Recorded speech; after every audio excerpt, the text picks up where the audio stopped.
गुरु का राजयोग हुआ समाप्त। मेष, वृषभ और मिथुन राशि। मित्रों नमस्कार, मैं मयंक त्रिपाठी नव ज्ञान ज्योतिष चैनल पर आप सभी दर्शकों का हार्दिक स्वागत करता हूं। गुरुदेव बृहस्पति का राजयोग अब समाप्त होने वाला है। इन्होंने राशि परिवर्तन करके उच्च राशि में गोचर करना शुरू कर दिया था, लेकिन 4 दिसंबर से गुरुदेव बृहस्पति वापस मिथुन राशि में भ्रमण करना शुरू कर देंगे।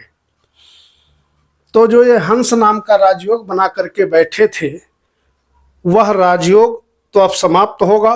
कुछ राशि वालों के लिए तो बहुत बढ़िया फल देना ये शुरू करेंगे, लेकिन कुछ राशि वालों के लिए परेशानी भी ये देंगे। जानकारी देंगे आज के इस वीडियो में कि मेष राशि, वृषभ राशि या मिथुन राशि वालों पर गुरु के इस गोचर का क्या प्रभाव पड़ेगा। मेष राशि में गुरुदेव बृहस्पति तीसरे भाव में गोचर करने जा रहे हैं वापस से, और दोबारा से गुरुदेव बृहस्पति की कृपा से आपके कई काम बनने वाले हैं। सबसे पहली चीज, अविवाहितों के विवाह होने के योग दोबारा से खुल जाएंगे। शादीशुदा जीवन में किसी भी प्रकार की कोई समस्या चल रही थी तो वह समस्या आपकी दूर होते हुए दिखाई पड़ेगी। आपके लाइफ पार्टनर की उन्नति यहां से होगी। उनके व्यक्तित्व में बढ़िया सुधार होता हुआ दिखाई पड़ेगा। इसके अलावा तीसरे भाव में बैठे हैं तो कहीं ना कहीं छोटे भाई बंधुओं का, अपनों का सहयोग आपको मिलेगा। यहां से बैठ करके अपने ही घर पे भाग्य भाव पे गुरुदेव बृहस्पति प्रभाव डालेंगे। इसका मतलब ये रहा कि आने वाले समय में गुरुदेव की अपार कृपा बरसेगी। भाग्य आपका बहुत तेजी से साथ देगा। यात्राएं करोगे तो यात्राओं में सफलता मिलेगी, क्योंकि तीसरा, सप्तम और 11वां भाव हवाई यात्राओं का होता है। तो कहीं न कहीं यात्राओं से आपको बेनिफिट मिलेगा, और साथ ही साथ आपकी जो आमदनी है वो गुरुदेव की कृपा से बढ़ने वाली है। नवम प्रभाव पड़ेगा आपके आय भाव पे, इच्छा पूर्ति के भाव पे। तो जो परेशानी आप फेस कर रहे थे 4 दिसंबर से, वह परेशानी आपकी समाप्त हो जाएगी। तो आप महाभाग्यशाली राशि में से एक रहने वाले हो। गुरु की कृपा आपके ऊपर बरसने वाली है 4 दिसंबर से। इसके बाद दूसरी राशि की जानकारी देंगे, वह राशि है वृषभ। उससे पहले आप ये जान लीजिए, यह फलादेश आप लग्न कुंडली के अनुसार देखें तो ज़्यादा सटीकता मिलेगी। अगर लग्न कुंडली नहीं है तो आप चंद्र राशि के अनुसार भी इस फलादेश को समझ सकते हैं। वृषभ राशि वालों की कुंडली में गुरुदेव बैठने जा रहे हैं धन भाव पर। आपकी कुंडली में आमदनी के भी ये मालिक होते हैं और अष्टम के भी मालिक होते हैं। आमदनी का मालिक जब धन भाव पे बैठेगा तो कहीं ना कहीं आपकी जो धन संपत्ति है वह तो ये बढ़ाएंगे ही बढ़ाएंगे, क्योंकि इनको डिपार्टमेंट ही ऐसा मिला है। लेकिन साथ ही साथ अष्टम भाव जो है वो भी बढ़ेगा। तो गाड़ी वाहन अगर आप सेल्फ ड्राइव करते हो तो बहुत संभल करके आपको चलाना होगा। दूसरी चीज, गुरुदेव बृहस्पति का पंचम प्रभाव शत्रु भाव पे पड़ेगा। तो इस समय वृषभ वालों को विशेष सावधानी ये रखनी होगी कि कोशिश करें शत्रुता ना पालें किसी से, वो ज्यादा अच्छा है। और दूसरी चीज, कर्जा इस अवधि में आप ना लें तो अच्छा है। अष्टम भाव पे प्रभाव पड़ने की वजह से कहीं ना कहीं आप मान के चलिए, अगर आप कोताही बरतोगे तो चोट चपेट आपके लग सकती है। हालांकि अकस्मात धन लाभ के योग भी यहाँ पर गुरुदेव बृहस्पति बना देंगे। कर्म भाव पे इनकी दृष्टि जाएगी राहु के ऊपर, तो कार्य क्षेत्र आपका बढ़ने वाला है, इसमें कोई डाउट नहीं है।